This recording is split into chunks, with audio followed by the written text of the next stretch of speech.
सब यहाँ एकत्रित हैं, संभवतः इस रूप में हम अपना एक कर्तव्य भी निभा रहे हैं कि महापुरुषों के जन्म दिवस पर हमें उनके जीवन की उन महत्वपूर्ण विशेषताओं का स्मरण होता है कि जिनको अपने जीवन में आत्मसात करके हम भी उनकी ही तरह मोक्ष चले जाते।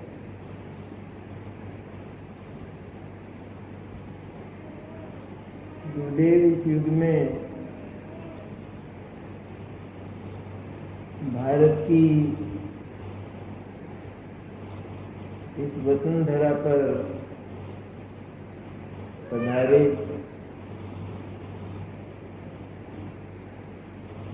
यह भी एक आश्चर्य जैसा लगता,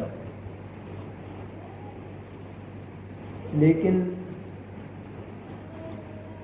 इससे भी बढ़कर गुरुदेव के इस पदार्पण से एक बड़ा सुंदर तथ्य फलित होता है कि अनादिकाल से महापुरुषों का जो जन्म होता आया है वो ऐसे ही अवसरों पर होता है।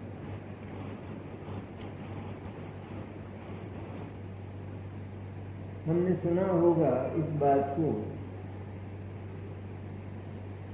कि जब जब धर्म डूबने को होता है तो कोई न कोई महापुरुष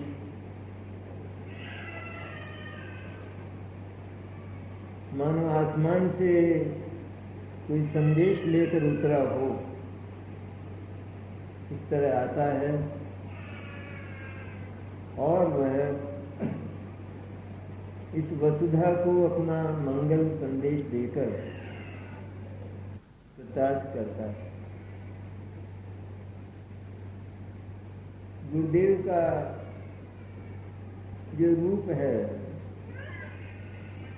वो ठीक इसी अनादि श्रृंखला में है, क्योंकि जिस समय गुरुदेव का भारत की इस धरती पर उदय हुआ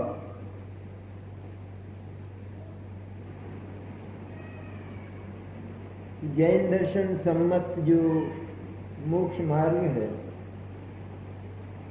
मोक्ष का जो विधान है वह प्रायः लुप्त हो चुका था और जैसे हमारे अनादि के संस्कार रहते हैं ठीक उसी तरह इस महत्वपूर्ण पर्याय में हम लोग केवल उस कर्मकांड को प्रोत्साहन देते थे, बल्कि उसी पर झुक चुके थे और उसी को मुक्ति पथ भी मान रहे थे कि जो सचमुच मुक्ति का तो नहीं पर निगूढ़ का पथ भी हो जाता है। कर्मकांड की बात भी काफी विचारणीय है। जैन दर्शन तो उस विशुद्ध भावभूमि को, आत्मा के उन विशुद्ध परिणामों को, शुभ भावों को, जिनकी सीमा मुनिराज के 28 मूल गुण रूप उत्कृष्ट पुण्य भावों तक है, उनको भी कर्म कांड की संज्ञा देता है। लेकिन हमारा जो समाज है उसकी स्थिति यह थी कि वह इस कर्मकांड से भी दूर हो चुका था और केवल वचन और काय का जो कर्मकांड है वह उतर आया था। शुभाचार सचमुच क्या होता है,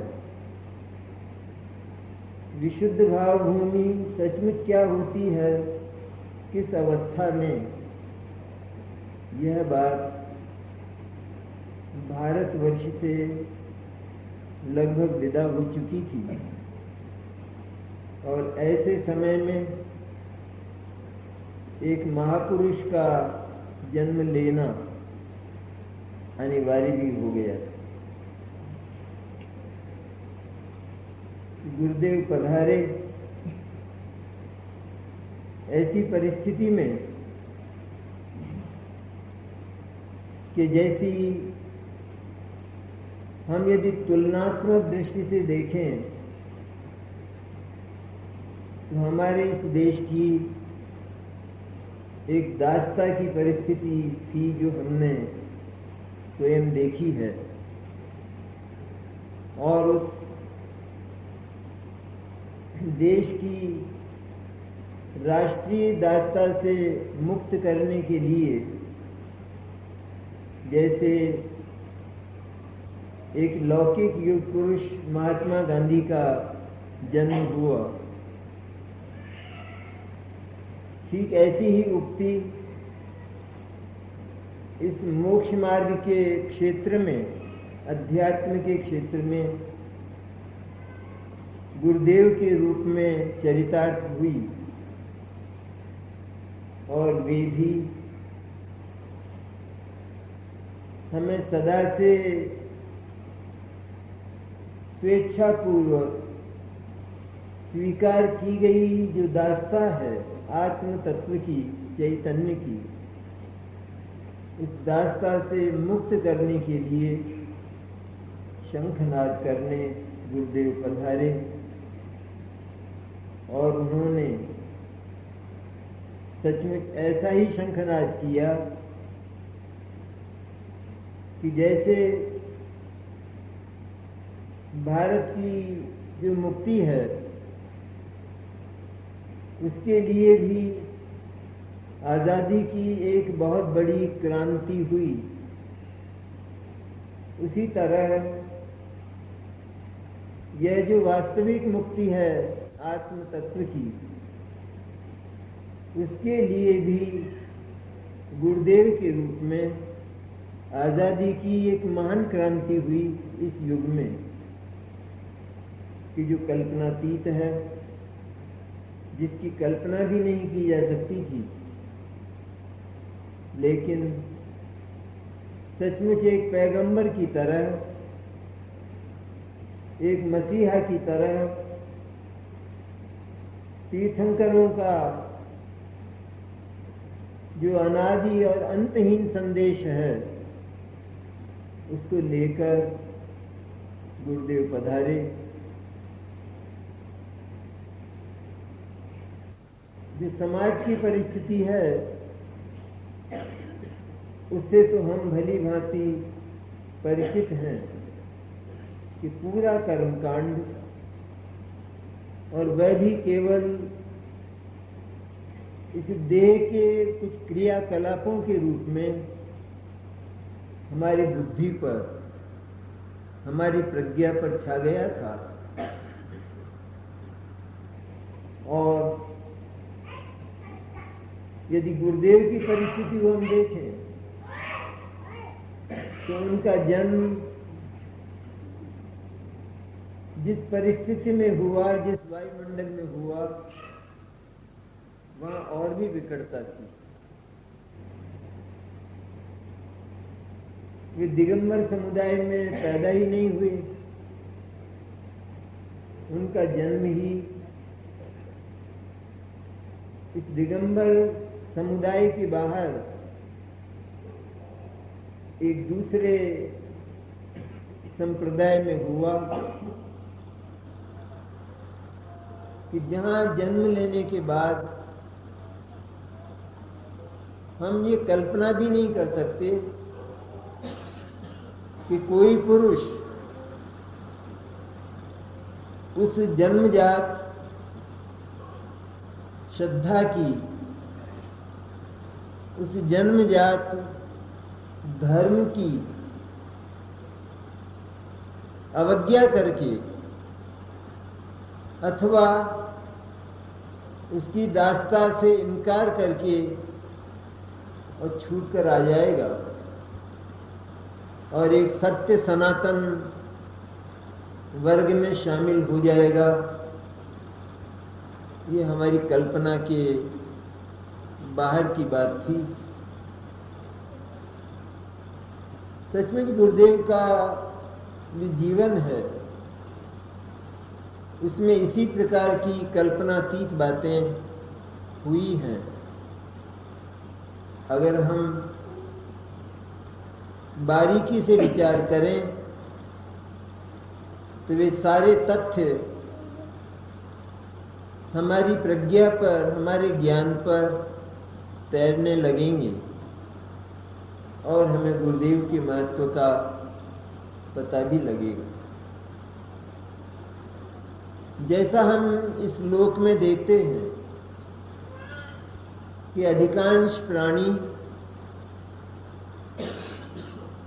मैंने लगभग सभी प्राणी मताग्रह से इस तरह ग्रस्त हैं कि जैसे कोई व्यक्ति कारागार में जंजीरों से बांधा जाता और वह छूट नहीं सकता, उसी तरह मताग्रह का जो पाश है, उसका जो बंधन है, उससे छूटना कोई सामान्य बात नहीं हुआ करती। मताग्रह तो बहुत दूर की बात है, लेकिन हमारे इस सत्य सनातन दिगंबर वर्ग में जिस शुभाचार को और जिस कर्मकांड को धर्म में, वास्तविक धर्म में, रत्नत्रय में शामिल नहीं किया गया, आज हम लोग केवल उसके धर्मत्व से इनकार करने को भी तैयार नहीं होते हैं। तो ये मताग्रह की जो दास्ता है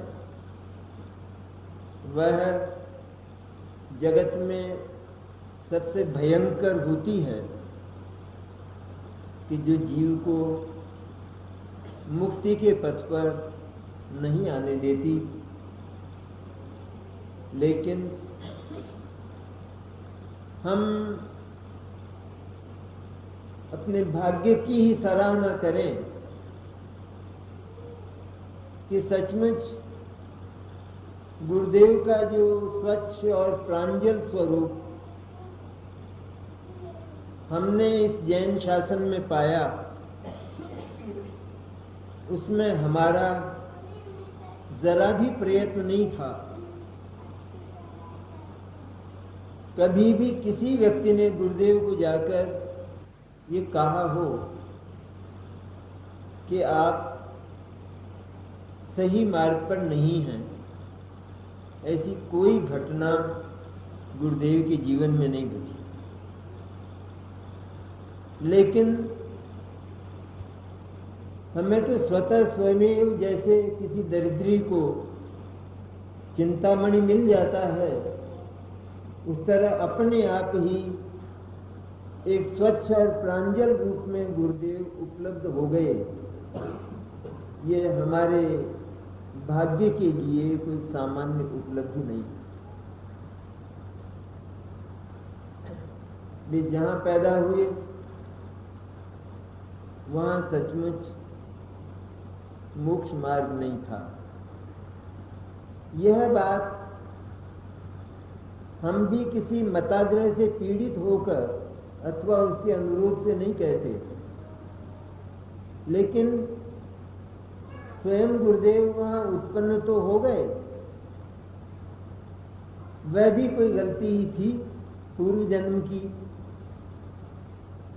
कि बहुत अच्छे समागम में होकर भी ऐसी गलती उस महापुरुष से हुई कि उन्हें ऐसे स्थान पर कि जहां तत्व की उपलब्धि संभव ही नहीं है, वहां पैदा होना पड़ा। और इसका हम लोगों को तो विचार तक भी नहीं, लेकिन स्वयं गुरुदेव को कितना पश्चाताप था। ये जिन लोगों ने गुरुदेव को सुना है, उनके संपर्क में और उनकी वाणी की शरण में जो लोग गए हैं, उन्होंने स्वयं गुरुदेव के मुंह से ये बात सुनी है। सिमंदर नाथ का विरह हुआ इस भरत भूमि में, और ये कहकर जिस समय मानस स्तंभ की प्रतिष्ठा हो रही थी, उस समय के गुरुदेव के उद्गार थे ये, और इन वचनों के साथ गुरुदेव की आंखों से झरझर आंसू बहने लगे। ये बात स्वयं हजारों लोगों ने अपनी आंखों से देखी। तो इधर दिगंबर भी एक संप्रदाय जैसा बन चुका था, उस कर्तावाद की और कर्मकांड की कारा में फंसकर।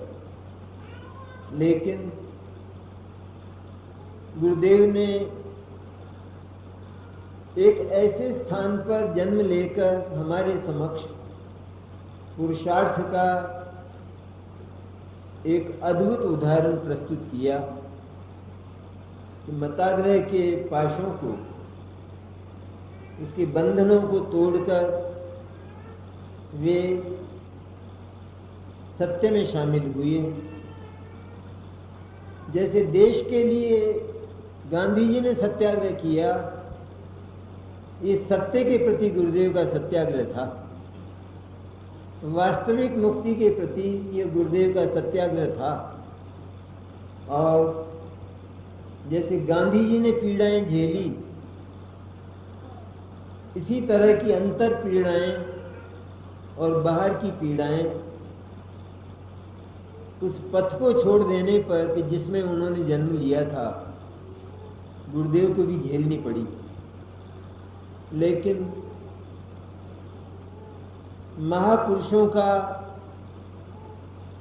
तो मार्ग ही कोई निराला होता है। वे जिस मार्ग को चुनते हैं वह शाश्वत होता है, वह शाश्वत सत्य होता है। और उनके इस चयन से ही हम शाश्वत सत्य को पहचान पाते हैं। और यही कहा जाता है, महाजनो येन गता सपंथ। महाजन जिस मार्ग पर चले हैं, वही वास्तव में पंथ है, और हमारा वही पथ होना चाहिए। आखिर हुआ तो यही कि बहुत अच्छे समागम में विदेह में भगवान सिमंदर परमात्मा के सानिध्य में होने पर भी और उनकी दिव्य वाणी नित्य सुनने पर भी गुरुदेव एक ऐसे बिंदु पर आ गए कि जहां से निकलना सचमुच बहुत कठिन था। लेकिन उनकी प्रज्ञा भगवान तीर्थंकर के सानिध्य में जो संस्कार लेकर आई, वे संस्कार समाप्त नहीं हुए। यह बात हमारे लिए भी एक दिव्य संदेश है, और वो संदेश स्वयं गुरुदेव का। जो तत्व जैन दर्शन घोषित करता है, गुरुदेव ने भी ठीक उसी तत्व को घोषित किया, और उस तत्व के संस्कार यदि हमारी प्रज्ञा पर छा जाते हैं, हमारा ज्ञान यदि उनसे ओतप्रोत हो जाता है, तो भवांतर की हमें चिंता नहीं करना चाहिए। भाव, अगला भाव हमारी गलतियों से, हमारे अपराधों से खराब भी हो सकता है, और उस भाव में न जाना पड़े ऐसा कभी होगा भी नहीं। वो गति तो निश्चित प्राप्त करनी होगी, लेकिन ऐसे अपराध कर लेने के बाद भी यदि महापुरुषों के तत्व को हम आत्मसात कर लेते हैं, अपने ज्ञान में दृढ़ता से सत्य को स्वीकार कर लेते हैं, तो फिर वह ज्ञान हमारा साथ नहीं छोड़ता, और भवांतर में यदि हम नरक में भी हों, तो वहां भी हमारा हाथ पकड़ता है, वो वहां भी हमें रोशनी देता है, और उस चैतन्य का दर्शन करा देता है कि जिसको हमने अनादिकाल से देखा ही नहीं बल्कि स्वीकार भी नहीं किया। तो गुरुदेव को भी वहां रहकर भीतर से ये ध्वनियां और ये प्रतिध्वनियां उठती थी कि मैं जहां पैदा हुआ हूं और अपनी मुक्ति के लिए, सुख के लिए जिस मार्ग पर मैं चल रहा हूं, वह संभवतः अभी मुझे मिला नहीं। ये ध्वनियां उनके भीतर से बाल्य से ही उठा करती थी, क्योंकि बाल्य से ही विशुद्धि तो उनको जैसे अपने आप ही हाथ लग गई थी। कभी तो तीव्र पाप परिणाम का उत्पन्न होना ये उनके जीवन में हुआ ही नहीं, प्रारंभ से ही नहीं हुआ। परिणामों की विशुद्धि स्वयं ही इतनी थी, और उस विशुद्धि के साथ जो ज्ञान का जबरदस्त संस्कार था, वह भी सहचर था। केवल विशुद्धि से काम चलता नहीं है, लेकिन विशुद्धि के बिना भी काम नहीं चलता है, क्योंकि यदि वो विशुद्धि नहीं हो तो वो आत्मा के संबंध में ये कौन सोचेगा कि मैं जिस मार्ग की खोज में हूं वो मुझे मिलने वाला नहीं। वो तो भोगों की ओर ही सदा से झुकता आया है और झुकेगा, लेकिन ऐसा नहीं हुआ, क्योंकि गुरुदेव का तो अंतःकरण भीतर से अनुरोध कर रहा था। इसलिए छोटी अवस्था में ही, बहुत छोटी अवस्था में ही, 10-12 वर्ष की अवस्था में ही उनको पुनः पुनः ये विकल्प उत्पन्न होते थे। 12 वर्ष की अवस्था में तो उन्होंने एक कविता लिख ली, शिव रमणी रमनार तू ही देवनो देव। ये गुरुदेव की उस समय की कुछ पंक्तियां हैं कि जो उन्होंने लिख ली। इससे उनके संस्कारों का हम आराम से अनुमान कर सकते हैं। आखिर लेकिन मार्ग नहीं मिला फिर भी, और जो भीतर हुक है, मुक्ति की हुक, वो चलती रही प्यास की तरह से। और हुआ ये कि उसी संप्रदाय में उन्होंने दीक्षा भी ली 23 वर्ष की अवस्था में। कौन सा सन था? संवत 47 में 1947 में तो गुरुदेव का जन्म हुआ और 23 वर्ष की अवस्था में उन्होंने स्थानकवासी संप्रदाय की दीक्षा ली। बहुत ही समारोह पूर्वक दीक्षा संपन्न हुई, लेकिन फिर भी मन को तृप्ति नहीं मिली। ये कुछ ऐसी बात है, जीवन के कुछ ऐसे मार्मिक स्थल हैं कि जिनका प्रवेश हमारे भीतर होना चाहिए। हमको यदि ये विचार नहीं आता है कि ऐसे महान पवित्र शासन में जन्म लेकर भी यदि हम नहीं संभल पाए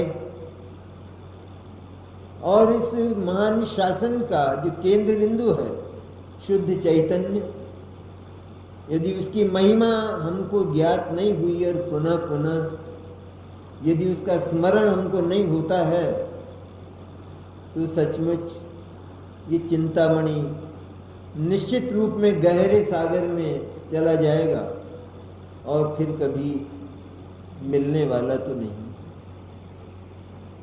ऐसे विचार उस अवस्था में भी गुरुदेव को आते रहे, चलते रहे और आखिर तो मोक्षगामी पुरुष थे।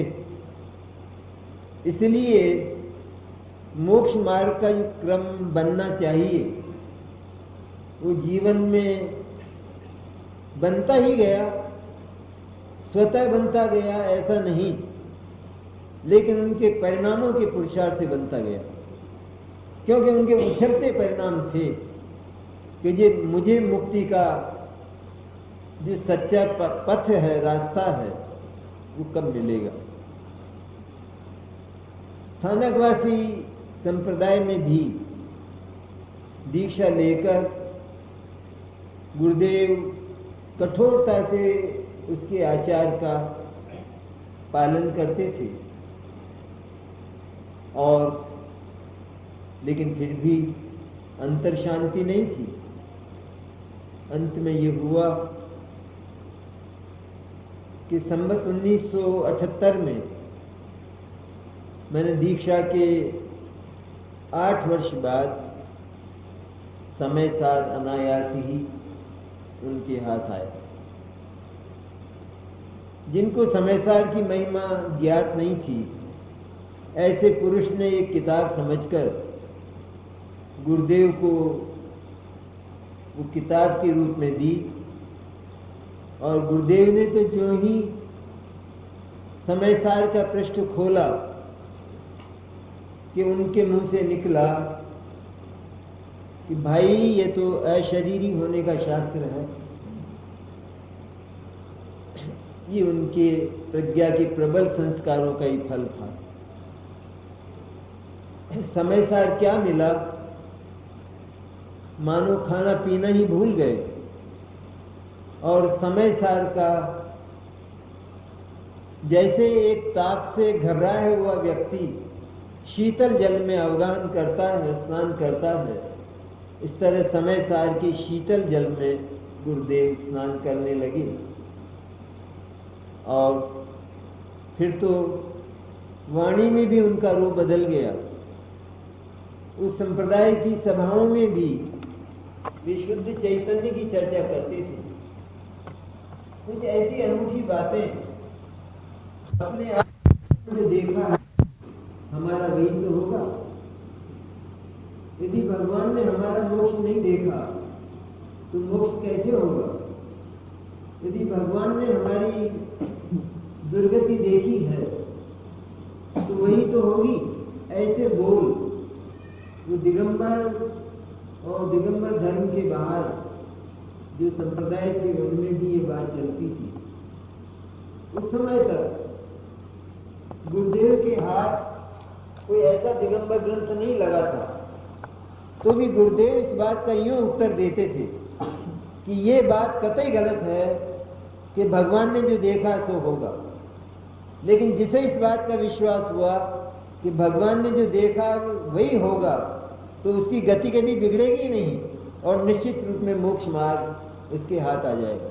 और वह जीव पुरुषार्थी होगा, उसे मोक्ष मार्ग का पुरुषार्थ हुए बिना नहीं रहेगा, क्योंकि कोई नियति के आधार पर रहकर, होनहार के आश्रित रहकर मोक्ष मार्ग प्राप्त हो जाता हो, ऐसा नहीं होता। लेकिन मोक्ष मार्ग पुरुषार्थ से ही संभव होता है, मुक्ति पुरुषार्थ से ही संभव होती है, लेकिन वह पुरुषार्थ भी नियति होता है। इस तरह का एक नियति और पुरुषार्थ का बड़ा सुंदर सामंजस्य है, बड़ा सुंदर सम्मेल है और वो चला करता है। ऐसा उत्तर गुरुदेव स्वयं उस समय दिया करते थे और उनकी सभाओं में ये बात आने लगी कि जिन भावों से तीर्थंकर प्रकृति का बंध होता है वे भाव मुक्ति के लायक नहीं होते।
और मोक्ष मार्ग प्रकाशक को पढ़कर तिलमिला गए भीतर से और उनको ये विचार आने लगा कि ये छल अच्छा नहीं है।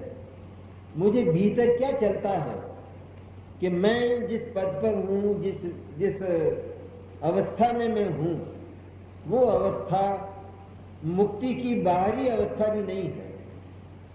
और मुझे अब ये अच्छी तरह विदित हो गया है, ये विश्वास हो गया है कि मुक्ति के लायक वेश भी कोई दूसरा ही होता है।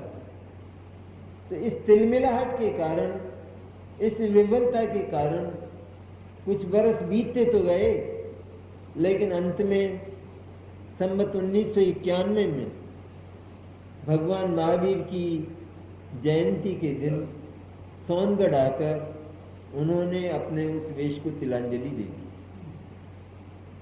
किसी ने आग्रह नहीं किया। देखिए, ये सबसे बहुत ही गुरुदेव के जीवन का जो स्थल है वो बड़ा महान स्थल है कि जो उनके पुरुषार्थ की घोषणा करता है कि किसी का अनुरोध न होने पर भी गुरुदेव स्वयं अपने आप ही इस दिगंबर क्षितिज पर सूर्य की तरह आ गए, स्वर्णपुरी में आ गए और वहां उनकी वाणी की दिव्य वर्षा होने लगी।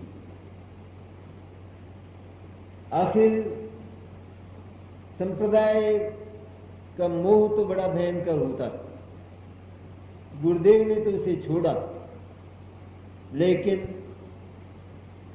जहां उन्होंने छोड़ा उनको तो वो बात बर्दाश्त नहीं थी, इसलिए काफी कष्ट गुरुदेव को झेलने पड़े, गालियां सुननी पड़ी, पत्थर भी फेंके गए, ये भी कहा गया कि तुमको रोटियां नहीं मिलेंगी, ये सब कुछ कहा गया।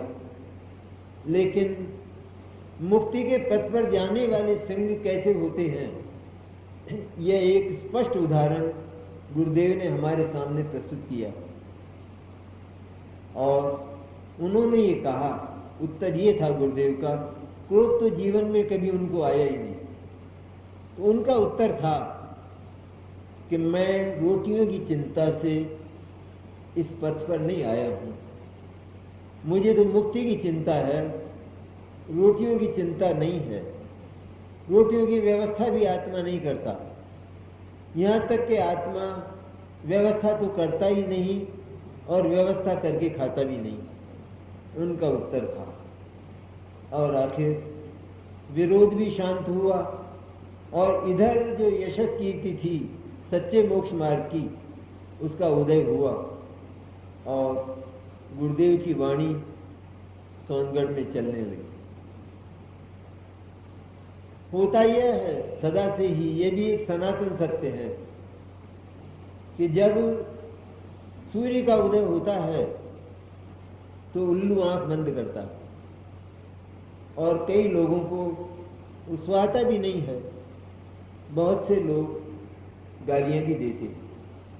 उसी तरह स्वर्णपुरी के क्षितिज पर सूर्य की तरह गुरुदेव का उदय हुआ तो स्थानकवासी संप्रदाय से तो गुरुदेव को गालियां मिली ही, लेकिन इस दिगंबर संप्रदाय में भी, संप्रदाय कहना चाहिए उसे, क्योंकि सांप्रदायिक हैं वे लोग दिगंबर धर्म में पैदा होकर कि जो उस संप्रदाय भाव से मुक्त होने का मार्ग नहीं शोध पाते, नहीं ढूंढ पाते हैं इस दर्शन की वास्तविकता को समझकर।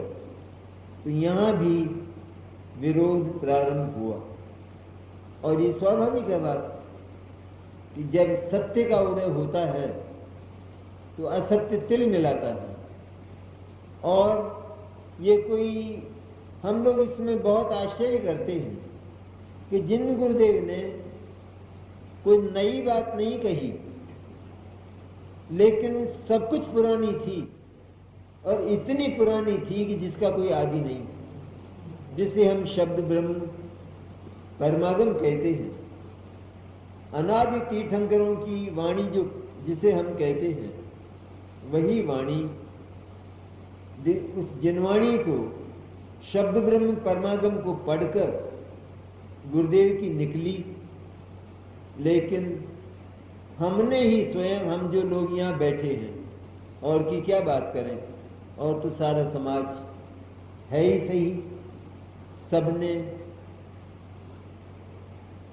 गुरुदेव का विरोध प्रारंभ किया और अनेकांत को नहीं समझने वाले लोगों ने गुरुदेव की वाणी को एकांत घोषित किया, भले एकांत मोक्ष मार्ग। लेकिन दिगंबर धर्म में पैदा होने वाले लोग ये नहीं समझ पाते कि मोक्ष मार्ग एकांत नहीं तो क्या अनेकांत होता है। मोक्ष मार्ग एकांत ही तो है, अर्थात मोक्ष का रास्ता एक ही तो होता है, दो तो नहीं होते हैं। ऐसा तो नहीं है कि उस वास्तविक मोक्ष मार्ग के साथ कहा जाने वाला जो मोक्ष मार्ग है, जिसे हम व्यवहार मोक्ष मार्ग, जिसे हम व्रताधिक कहते हैं, तप कहते हैं, व्रत उपवास कहते हैं, 28 मूलगुण कहते हैं, उनके तिरस्कार की नहीं है बात तो समझ की चलती है, ज्ञान की चलती है। गुरुदेव ने आत्मा की विशुद्धि को नहीं छुड़ाया, पर गुरुदेव ने ये बताया कि आत्मा में होने वाली ये जो विशुद्धि है, इसमें भी मोक्ष तक ले जाने की सामर्थ्य नहीं है, इतना ही तो बताया। इसलिए सचमुच तो ज्ञान का उद्घाटन नहीं, पर मैं तो ये कहा करता हूं कि सचमुच गुरुदेव ने जिनवाणी का उद्घाटन इस युग में किया, जिनवाणी का विमोचन इस युग में किया, क्योंकि इससे पहले भी जिनवाणी खुली तो थी, लेकिन जिनवाणी का मर्म कोई समझ नहीं पाए। तो स्वतः स्वयं अपनी पूर्व संचित जो प्रज्ञा थी, पवित्र प्रज्ञा थी, उस प्रज्ञा से मोक्ष मार्ग का शोधन करके समय सार के माध्यम से गुरुदेव ने उस संप्रदाय से मुक्त होकर स्वयं आत्मानुभव किया, शुद्ध चैतन्य के दर्शन किए, और उस शुद्ध चैतन्य का दर्शन जिस केंद्र से होता है, जिस पर केंद्रित होकर अपने ज्ञान को, अपनी श्रद्धा को जहाँ केंद्रित करके उसका उदय होता है मोक्ष मार्ग का, मोक्ष मार्ग के प्रथम चरण का, उसकी घोषणा पूरे जीवन गुरुदेव ने की। उसी की क्योंकि बहुत आरोप हैं। जहाँ सत्य का उदय होता है तो सत्य के प्रति आरोप भी बहुत खड़े होते हैं, क्योंकि जो असत्य है वो तो आरोपों के समुदाय का नाम ही तो है। झूठे आरोपों के समुदाय का नाम असत्य है। और यदि असत्य सत्य का विरोध नहीं करेगा, अज्ञान यदि ज्ञान का विरोध नहीं करेगा तो कौन करेगा? इसलिए यह कोई आश्चर्य की बात तो नहीं। लेकिन इस युग में ये आश्चर्य की बात इसलिए है कि जो जमाना मताग्रह से आक्रांत था, एकदम कारावास की बेड़ियों की तरह, उसमें आकर वहां पैदा होकर गुरुदेव ने अपनी बेड़ियों को तो तोड़ा ही, लेकिन अपनी दिव्य वाणी से हमारी बेड़ियों को भी तोड़ा और हमें वो बोध दिया, वो प्रतिबोध हमको दिया कि जिससे हम भी उनकी तरह अपने मोक्ष मार्ग को साध सकते हैं।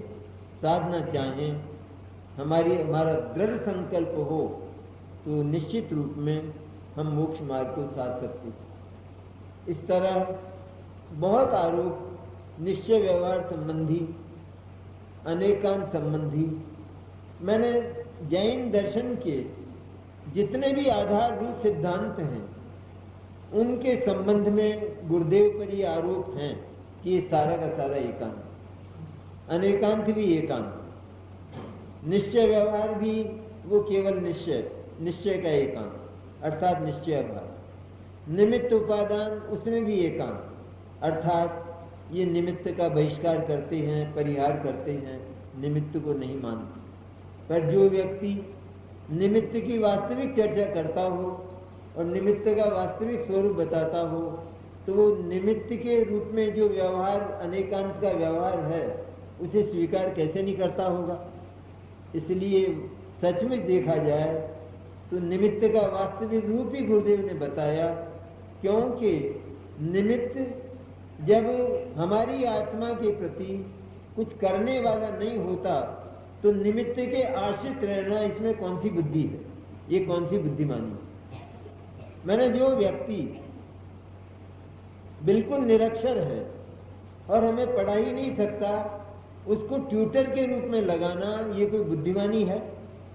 उसी तरह निमित्त अपने स्थान पर होता तो है, लेकिन वह हमारे आत्म तत्व को कोई हाथ पकड़कर मार्ग में लगा दे, ऐसी क्षमता और सामर्थ्य उसमें नहीं होती। यही तो गुरुदेव ने बताया। और इस दिगंबर शासन की और विशेषता ही क्या है, इसके जितने भी आधारभूत सिद्धांत हैं ये, उन सारे ही आधारभूत सिद्धांतों में और विशेषता यदि ना हो तो फिर इस दिगंबर दर्शन में और अन्य दर्शनों में फर्क कहाँ रह जाता? कोई फर्क ही नहीं रहता। लेकिन जो अंतर है वास्तविक वो यही है कि इसके जितने सिद्धांत हैं वे अन्य जितने भी दर्शन हैं, जितने भी इसके बाहर के दर्शन हैं, उनसे बिल्कुल अनमेल हैं।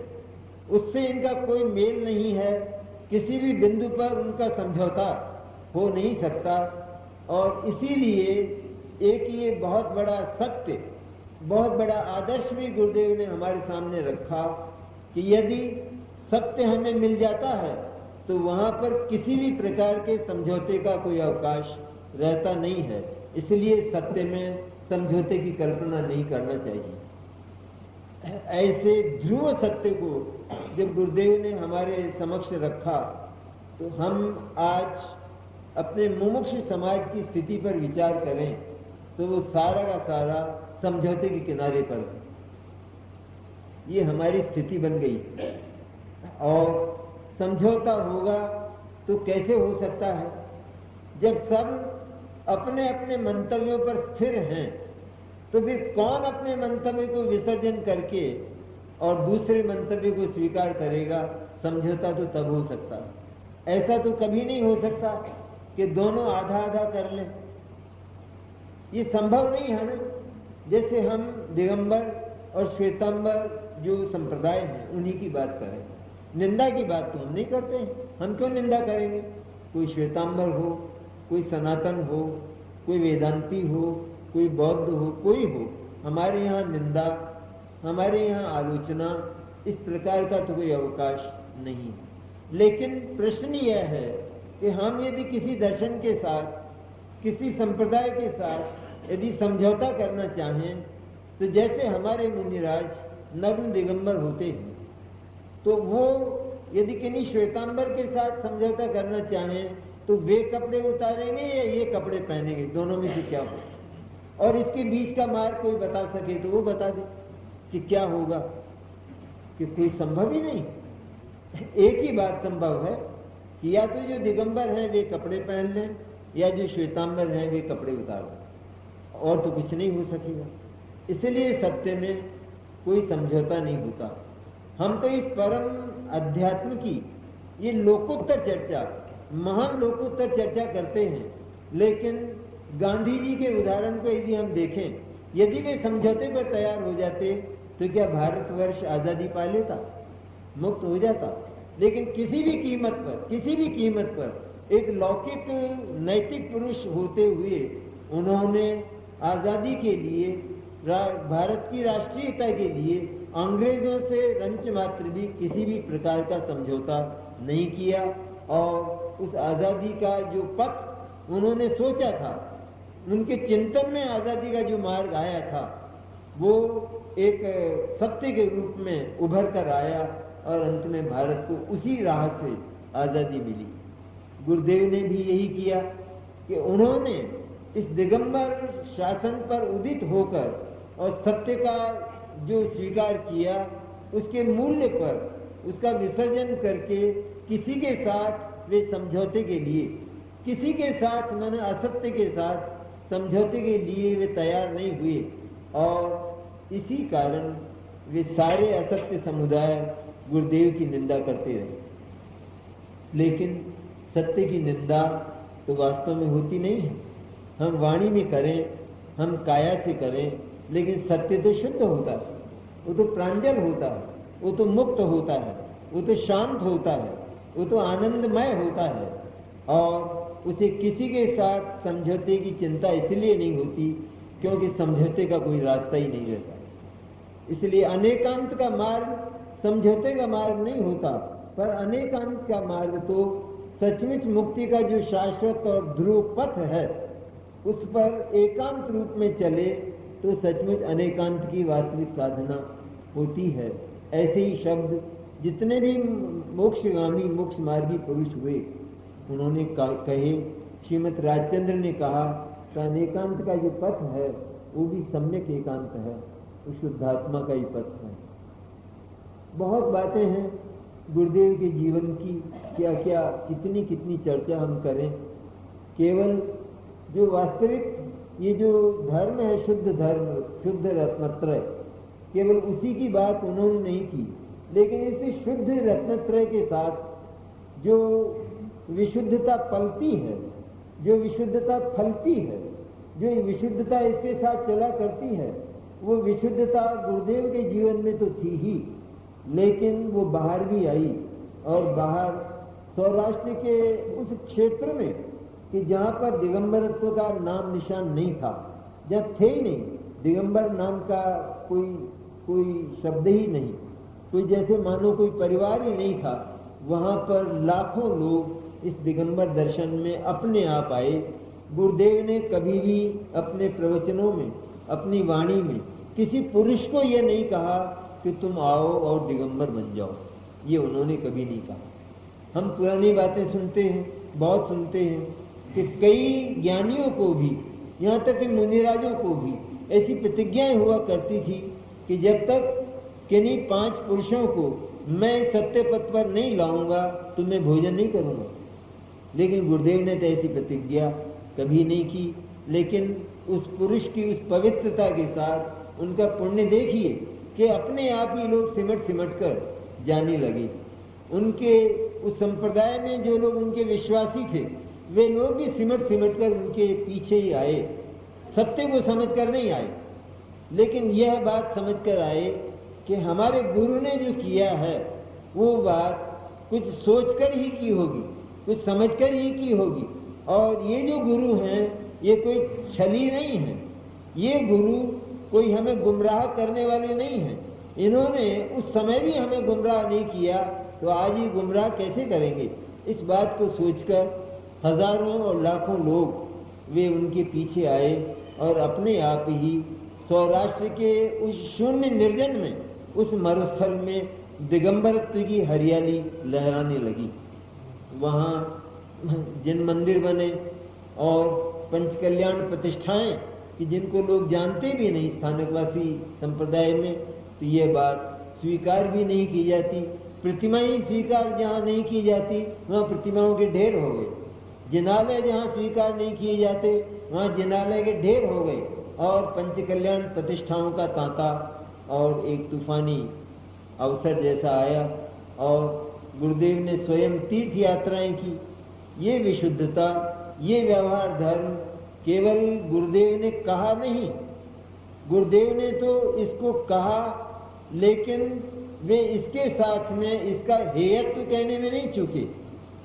उन्होंने सब कुछ कहा कि ये विशुद्धि यदि नहीं होती तो मोक्ष मार्ग की बात बहुत दूर रहती है, उस पर सोचा भी नहीं जा सकता।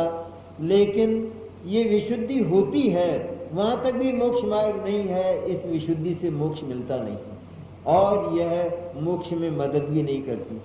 लेकिन विशुद्धि का उन्होंने कभी निषेध नहीं किया और यही कारण था कि अनेक हमारे जैसे लोग, दिगंबर लोग भी उनके निकट पहुंचे और हमने अपने ज्ञान के बल पर, गुरुदेव की वाणी से तो नहीं, क्योंकि उनकी वाणी तो हुई, लेकिन अनेक लोग वापस भी लौटे, उनको स्वीकृति नहीं हुई। लेकिन जिनके ज्ञान में इतनी सामर्थ्य थी, उन्होंने गुरुदेव की वाणी को तोला, उसको परखा कि जितनी अफवाहें हैं, जितने अपवाद हैं, वे अपवाद यहाँ आकर हमें झूठे लगते। ये पुरुष कहाँ ऐसी बात कहता है? ये पुण्य का अपने जीवन में जो वर्तन है उसका निषेध कहाँ करता है? ये तो ये कहते हैं कि पुण्य का जो वर्तन है, पुण्य भाव का जो वर्तन है, वो मोक्ष ले जाने वाला नहीं है। ऐसा विश्वास करना, ऐसा अपने ज्ञान में निर्धारित करना, ये तो केवल इतनी बात कहते हैं। और ये तो ये भी तो कहते हैं कि यदि ये पुण्य भाव ही नहीं होगा तो तुम आत्मा की बात ही नहीं सुन सकोगे। इसलिए इस पुण्य भाव का और इस विशुद्धि का होना तो बहुत अनिवार्य है। और मिट्टी के अगर ढेले हैं, अगर पाषाण हैं, और उन पाषाणों पर और मिट्टी के ढेलों में यदि बीज फेंक दिए गए तो कोई हरा भरा खेत हम देख नहीं सकेंगे, ये होगा ही नहीं। इसलिए पहले उस मिट्टी को गीली करो और गीली होने पर फिर उसमें बीज फेंको। ये एक बिल्कुल अलग बात है। मिट्टी को गीली करना, इससे कोई खेत हरा भरा हो जाएगा ऐसा संभव नहीं है, लेकिन मिट्टी को गीली करके उसमें बीज फेंको। इसी तरह आत्मा की भाव भूमि को पुण्य से विशुद्ध करके और उसमें पुरुषार्थ का बीज फेंको, उसमें शुद्धात्मा का बीज फेंको, तो हरा भरा मोक्ष मार्ग का, मुक्ति का खेत लहराएगा। ये उनकी वाणी के रहस्य थे कि जो उद्घाटित होकर इस युग में आए। इसलिए सचमुच ये कहा जाए तो अतिशयोक्ति नहीं होगी कि गुरुदेव इस युग के एक नवे आश्चर्य थे। 8 आश्चर्य तो कहे ही जाते थे, लेकिन गुरुदेव सचमुच एक आश्चर्य थे। और इससे बड़ा आश्चर्य मैं तो इस बात को मानता हूँ कि जो जिनवाणी का जो हिस्सा समय सार के रूप में, कि जो सचमुच इस समय तो भरत क्षेत्र का सर्वश्रेष्ठ ग्रंथ है और जिसकी पहली पंक्ति से श्रुत की प्रतिष्ठा हुई, परमागम की अध्यात्म श्रुत की प्रतिष्ठा वंदित्व शब्द सिद्धि से हुई, वो ग्रंथ गुरुदेव के हाथ आया। तो क्या जो हमारे दिगंबर संप्रदाय के बड़े बड़े विद्वान थे, बहुत बड़े, बहुत तपस्वी और बहुत ज्ञानी लोग संप्रदाय में थे, बहुत पढ़े लिखे, मैंने कितने शास्त्री, न्यायाधीश, साहित्याचार्य इत्यादि इत्यादि कई प्रकार के थे। तो क्या उसमें से वे ये बात नहीं ढूंढ सकते थे कि आत्मानुभूति का मार्ग क्या है और आत्मानुभूति का सम्यक दर्शन का विषय क्या होता है? लेकिन नहीं ढूंढ पाए। समय सार में परीक्षा देकर पास हुए, हम लोग भी पास हुए। अगर समय साल की परीक्षा देते तो क्या उस समय पास नहीं होते? होते ही होते, क्योंकि उल्टा लिखते तो पास होते, सीधा लिखते तो फेल हो जाते, क्योंकि वो एकांत माना जाता और गलत माना जाता। इसलिए हमने भी प्रवचन साल की परीक्षा दी थी, 3 दिन में ही दे ली और पास हो गए। तो किस तरह पास होते हैं, प्रवचन सार क्या है, समय सार क्या है, ये सारे के सारे ग्रंथ खुले तो थे, लेकिन इनके भीतर के रहस्यों का उद्घाटन करने की सामर्थ्य किसी की प्रज्ञा में नहीं थी। यह बात अतिशयोक्ति नहीं, और उसका यदि उद्घाटन किया तो समय सार के माध्यम से केवल पूज्य गुरुदेव ने किया। इसलिए हम ये मानते हैं, बल्कि ये मानना चाहिए। और आप यदि ये न माने तो मैं तो ये मानता हूँ कि इस युग में सम्यक दर्शन के आविष्कर्ता यदि कोई पुरुष हुए तो उनका नाम पूज्य श्री कांजी स्वामी है। उन्होंने सचमुच मोक्ष मार्ग के उस प्रथम चरण का आविष्कार करके हमें दिया, और आज उस शुद्धात्मा की चर्चा, भगवान आत्मा की चर्चा हमारे बीच होने लगी कि जिसका कोई नाम लेवा नहीं था। जैसे किसी ऐसा विचारा ऐसा है पुरुष कि जिसके का कोई नाम लेने वाला और पानी देने वाला नहीं है, इस तरह शुद्धात्मा हर जीव के पास विद्यमान होने पर भी कोई नाम लेने वाला और पानी देने वाला नहीं बचा। और उस शुद्धात्मा को गुरुदेव ने आसमान पर चढ़ा दिया एकदम, जैसे कोई जादूगर होता है। सचमुच वे अध्यात्म के जादूगर तो थे ही, इसमें तो कोई संदेह नहीं है, क्योंकि जो भी उनके पास गया तो उन्होंने लकड़ी नहीं फेंकी। यद्यपि लोग ये कहते थे कि इनके पास एक लकड़ी है और उस लकड़ी में जादू ऐसा है कि लोग बस में हो जाते, लेकिन गुरुदेव तो साफ कहते थे कि इसमें कोई जादू नहीं है। बंदर भी उठा ले जाए तो दूसरी आ जाती है। अगर इसमें कोई जादू हो तो वो बंदर भी निहाल हो जाएगा, लेकिन वो होता नहीं है। लेकिन हाथ में पसीना आता है और ग्रंथों पर लगता है, इसलिए हम इसको रखते हैं। इसमें कोई जादू नहीं है। जादू तो ये जो सामने रखा हुआ शब्द ब्रह्म परमागम है, इसमें जादू है, और उस जादू से ही लोग मुग्ध होकर और वहां पर समर्पित हो जाते थे और वास्तविक दिगंबर बनते थे, सच्चे दिगंबर बन जाते थे। इस तरह संपूर्ण ही जीवन में 45 वर्ष तक अध्यात्म की एक क्रांति हुई ना, क्योंकि जिस अध्यात्म को लोग सुनना पसंद नहीं करते थे, आत्मा शुद्ध होता है ये कहना लोग पसंद नहीं करते थे, वो शुद्ध ही होता है ये तो बहुत ही मुश्किल बात है। हाँ, शुद्ध भी होता है और अशुद्ध भी होता है, ये तो कहने को तैयार थे, इतना कहने को तैयार थे, जबान इतनी चल सकती थी कि शुद्ध भी होता है और अशुद्ध भी होता है, और उसमें भी फिर नए को साथ लगा कर उसकी मट्टी पलीत कर देते कि वो तो शुद्ध नहीं तो शुद्ध होता है, वास्तव में तो अशुद्ध होता है। इस तरह वास्तव में लाखों आत्मा को अशुद्ध मानने वाले लोग वे सत्य रूप में मैंने भीतर से आत्मा को शुद्ध ही स्वीकार करने लगे। जिस पुरुष की वाणी को लेकर क्या सचमुच हम उस पुरुष को पाकर धन्य नहीं हुए हैं, और ये धरती निहाल नहीं हुई है? धरती सचमुच उनको पाकर निहाल हुई है, और उन्होंने इस युग में मोक्ष मार्ग का उद्घाटन किया। और भी बहुत प्रकार के आरोप थे गुरुदेव पर, निश्चय व्यवहार जैसे तो थे ही सही, जिसकी अपन ने अभी चर्चा की, लेकिन अनेक धाराएं व्यवहार की उनके समय से प्रवाहित हुई। सच्चे शिविरों का जो आयोजन है वो गुरुदेव के समय से ही प्रारंभ हुआ।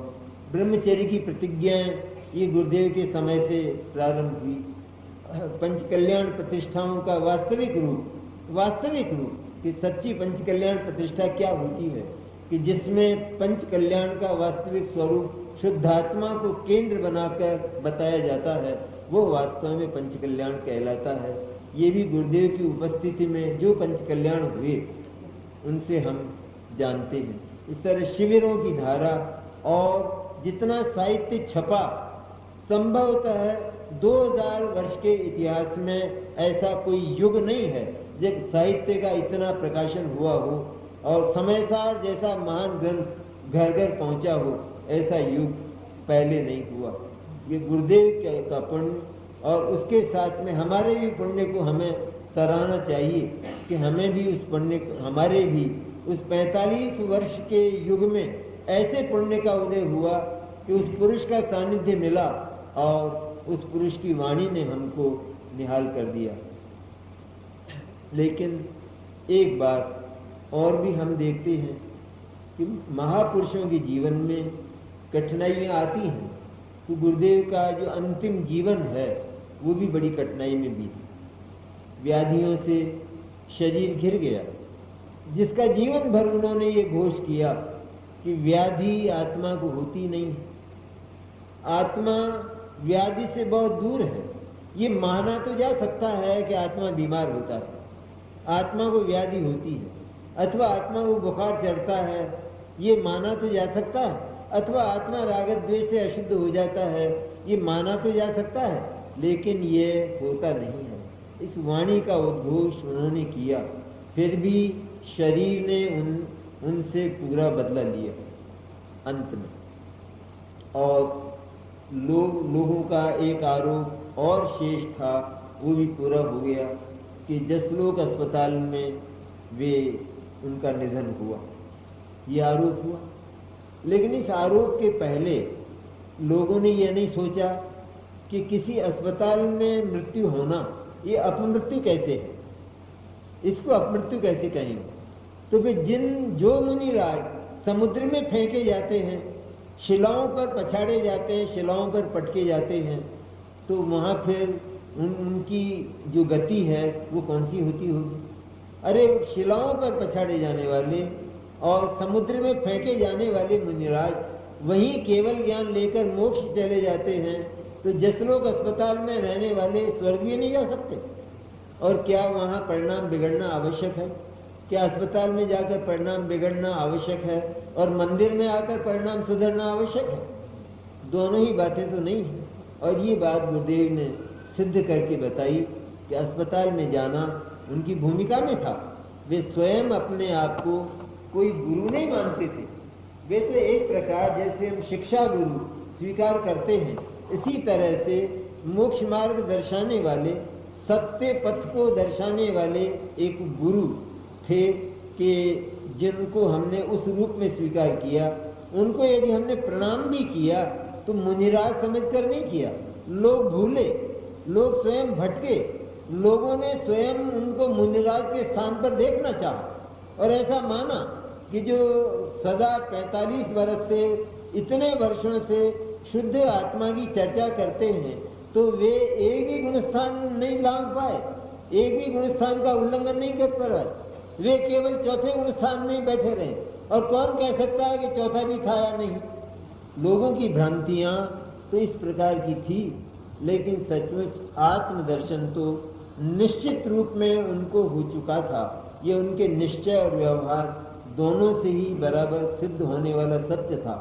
और ये बात कितनी अच्छी रही कि गुरुदेव ने चारित्र को अंगीकार नहीं किया। इसलिए अच्छी रही क्योंकि उन्होंने स्वयं अपनी सामर्थ्य को तोला और